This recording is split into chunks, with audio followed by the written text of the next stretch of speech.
Hello you lot, this is KeefCooks, I'm Keef, and today I'm going to do a couple of German dishes. I'm going to do a braised, sort of sweet and sour beef stew, Sauerbraten, and also potato pancakes, Kartoffelpuffer.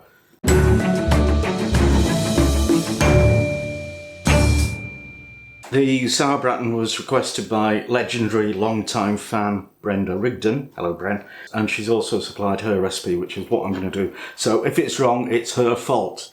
It's not traditional Sauerbraten as made in Germany, which typically involves marinading a beef roasting joint for about 4 to 10 days.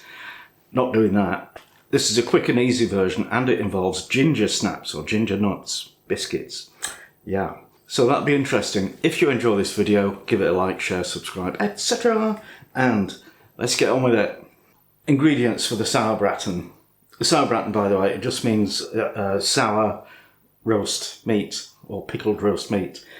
So what I've got is 340 grams of thinly sliced beef steak, unspecified, but you know, cheap stuff. 1 medium onion and half a litre of beef stock. Also 100 grams of ginger snaps, ginger nuts, ginger biscuits. Nice. Also a couple of tablespoons of cider vinegar and some Worcester sauce, or something like it. Okay, possibly some salt and pepper as well. The beef, traditionally you would have a roasting joint, and you would keep it whole. You would marinate it in like red wine or vinegar for 4 to 10 days, and other flavourings as well. But we're not doing that, we're doing a quick and easy way. So what we need to do first is crumbify these bickies. So I'm breaking up the bickies and putting them into a Ziploc bag. Okay, like that. And then just get your old rolling pin or something heavy and smash them to bits. There we go. Fairly coarse crumbs. So I'm taking half those out, and what we're going to do is coat the beef with the crumbs, half the crumbs, and the other half will go into the sauce later on to thicken it and give it flavour. And what we also need to do is flatten the bits of meat as well. Right, there's my nice flat bits of beef, and I'll coat them with some of the crushed biscuits. I might not have enough here, I'm not sure.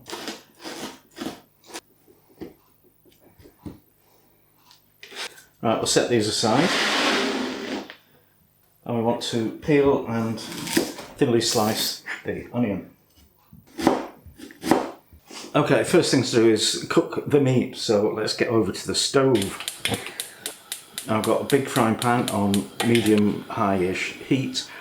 And when that bit of testing onion is sizzling, I'm going to add the meat and cook it for a couple of minutes each side.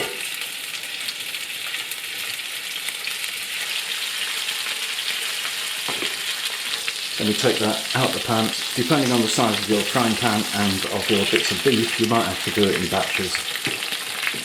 When you cook the beef, you'll probably want to clean the pan out because there'll be some burnt ginger nut crumbs in there. So then put more oil in and add the onions. And then we're going to cook the slices of onion for about 5 minutes. And get them a bit brown is fine. When the onions are a bit brown, we can add the stock, and that will help deglaze the pan a bit. And then I'm going to transfer it to the saucepan or pot, because we need it to have a tight fitting lid on, so that we can simmer it for quite a long time. And we'll put the beef back in and add seasonings, but not the biscuit crumbs yet. Bring that to the boil and turn it down to a simmer, and just put a lid on it and let it cook for, well, basically until the meat is really tender, which might take an hour or two depending how thick it is and what quality of cut you've got. You should also add a bay leaf, but once again I can't get any, I just can't find them. Alright, the Sauerbraten is ready. It's had 2 hours, and I've just added a couple of teaspoons of the crumbed ginger snaps. Now I'm going to make the Kartoffelpuffer. So I've got 500 grams of spuds, a small onion, an egg, and a bit of flour. So I need to peel these. And the onion. And now we need to grate the potatoes and the onion. I've never grated an onion before. That was a ton of work. If you've got a food processor with a grating attachment, I recommend you use it. There we go. Pop those in there. And this is very, very wet. So what you must do is squeeze the water out of it. And if you've got a water squeezer attachment on that food processor, you know what to do. There we are, all squeezed dry. Now I've just smashed the egg and beaten it a little bit with a bit of flour and stir it together. I think that egg and flour are both binders. I'm kind of feeling it should have some like green flecks in it, some parsley or something, but right, I'm going to heat some oil up in a big frying pan and we're just going to fry them.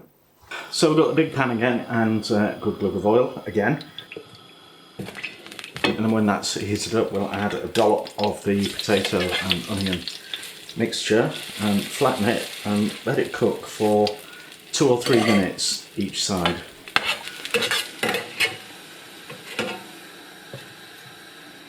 Alright, so there it is. The Kartoffelpuffer, you can serve them on their own with sour cream or apple sauce. So I'm going to cook up these green beans. This is the last harvest. This is the last harvest from our garden. And now it's taster time with Mrs. KeefCooks. Hi guys. Ooh, yeah. Green beans from the garden. From the garden. I've been told off for the past two years because I keep growing string beans. So these are the edible French kind. beans. Mm-hmm. Yeah. So Sauerbraten. Thank you, Brenda. a la Rigdon. Oh, that meat is Cooked. cooked. Guess what these are called? Go on. The potato pancakes. Oh, right. Okay. So, in German, potato is Kartoffel. Kartoffel. And I expect pancake is Puffer. So, Kartoffelpuffer.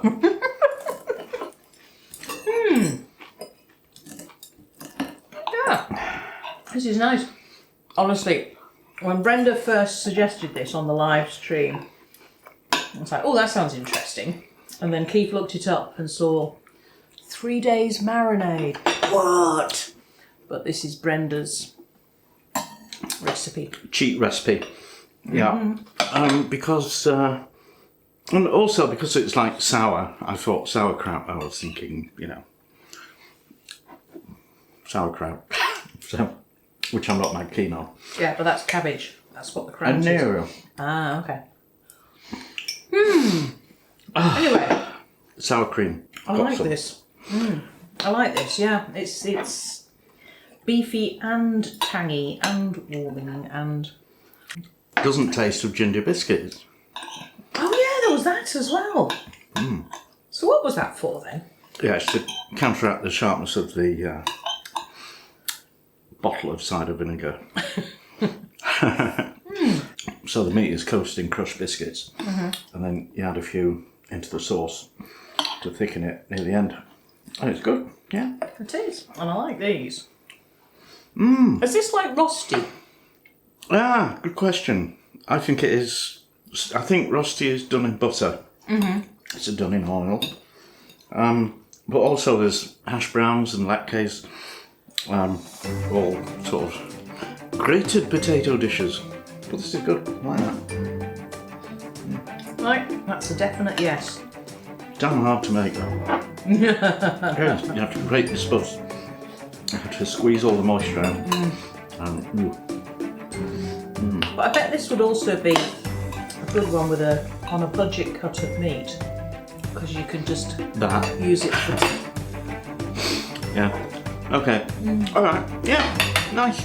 Good one. All right. So So, thank you for watching.